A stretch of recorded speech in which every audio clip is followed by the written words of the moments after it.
اعوذ باللہ من الشیطان الرجیم بسم اللہ الرحمن الرحیم۔ سورہ اعراف کی 3 آیتیں پڑھ رہا ہوں۔ آیت نمبر 133، 134، 135۔ فَأَرْسَلْنَا عَلَيْهِمُ الطُّوفَانَ وَالْجَرَادَ وَالْقُمَّلَ وَالضَّفَادِعَ وَالدَّمَ آیَاتٍ مُفَصَّلَاتٍ۔ پھر ہم نے ان کے اوپر طوفان بھیجا اور ٹڈی اور جوئیں اور مینڈک اور خون، یہ سب نشانیاں الگ الگ دکھائیں۔ فَاسْتَكْبَرُوا وَكَانُوا قَوْمًا مُجْرِمِينَ، پھر بھی انہوں نے تکبر کیا اور وہ مجرم لوگ تھے۔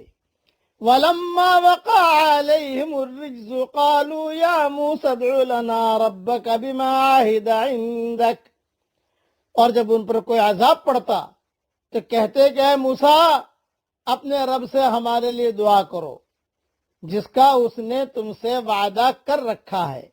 لَئِن كَشَفْتَ عَنَّا الرِّجْزَ لَنُؤْمِنَنَّ لَكَ وَلَنُرْسِلَنَّ مَعَكَ بَنِي إِسْرَائِيلَ، اگر تم ہم پر سے اس عذاب کو ہٹا دو گے تو ہم ضرور تم پر ایمان لائیں گے اور بنی اسرائیل کو تمہارے ساتھ جانے دیں گے۔ فَلَمَّا كَشَفْنَا عَنْهُمُ الرِّجْزَ إِلَىٰ أَجَلٍ هُمْ بَالِغُوهُ إِذَا هُمْ يَنكُثُونَ، پھر جب ہم ان سے دور کر دیتے آفت کو کچھ مدت کے لیے، جہاں بہرحال انہیں پہنچنا تھا، تو اسی وقت وہ عہد کو توڑ دیتے۔ یہ اللہ تعالیٰ نے فرعون اور اس کی قوم پر جو عذاب بھیجا، 5 عذاب بھیجے ہیں ان پر اللہ جل جلالہ من والہ نے۔ مختصر میں تشریح کر رہا ہوں، تفصیل انشاءاللہ ریاض التفسیر میں دیکھ لینا کہ خدا نے فرعون اور اس کی قوم پر ہر طرح کی بلائیں نازل کی۔ ان پر کئی سال تک مسلسل قحط پڑے، شدید گرج چمک کے ساتھ اولو کا طوفان آیا، ٹڈیوں کے دلدل آئے جو فصل اور باغ کو کھا گئے، ہر قسم کی سبزی کا خاتمہ کر دیا۔ جوئیں اور مینڈک اس کثرت سے ہو گئے کہ کپڑوں اور بستروں میں جوئیں ہی جوئیں، بالوں میں جوئیں نہیں، آج تو عورتوں کے بالوں میں جوئیں ہوتی ہے، خیر عورتوں کا نام نہیں لیتا، سب کے بالوں میں جوئیں ہوتی ہے، لیکن وہ جوئیں اسی کپڑا پہنا جو، بستر صاف کیا جو، اسی جگہ گھر میں گھوم رہے ہیں جوئے کے جوئے، تو کپڑے اور بستروں میں جوئیں جوئیں تھی، اور گھروں اور راستوں میں ہر طرف مینڈک ہی مینڈک کودنے لگے، اور دریاؤں اور تالابوں کا پانی خون ہو گیا۔ یہ الگ الگ عذاب آئے ان پر۔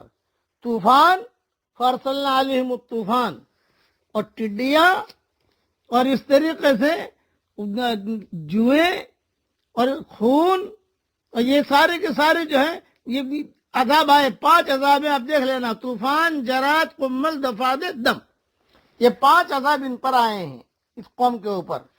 پھر بھی اچھا، اتنی ٹڈیاں تھی کہ گھر میں جاؤ تو ٹڈی، اسی طریقے سے گھر میں آؤ تو خون ہی خون دکھائی دے رہا ہے، بستر پر لیٹے ہیں خون، اچھا خاصا پانی ٹھیک ٹھاک کر دیا اور پانی بھرا، اب پانی جب پینے گئے تو خون۔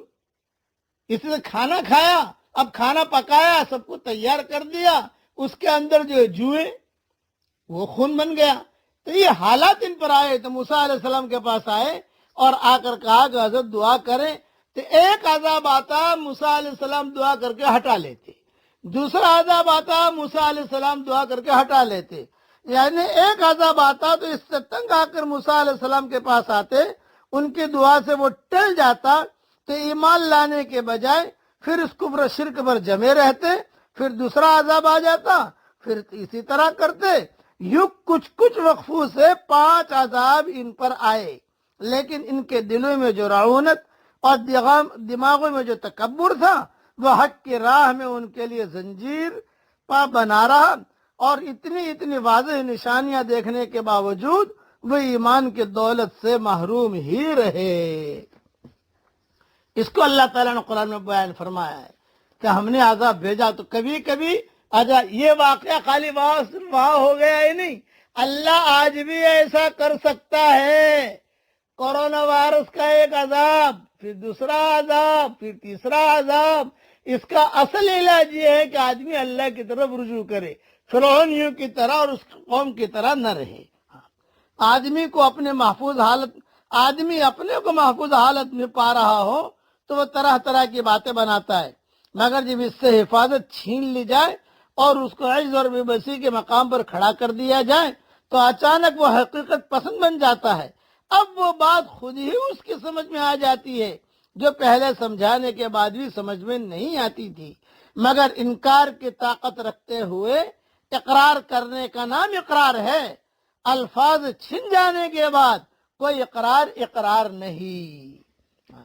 یہ عذاب اس قسم کیا ہے کہ کھانے میں انہیں خونی دکھائی دیتا تھا، ہر جگہ جوئیں دکھائی دیتی تھی، اتنا صاف کرتے تھے مکان چن بالکل پاک صاف کر کے، لیکن جائے گا بعد جوئیں آ گئی، خون آ گیا، مینڈک آ گئی تو یہ لوگ بہت گھبرا گئے۔ موسیٰ علیہ السلام نے دعا کی، عذاب ٹلا، پھر بھی نہیں مانے تو اللہ نے پوری قوم کو ہلاک و تباہ اور برباد کر دیا۔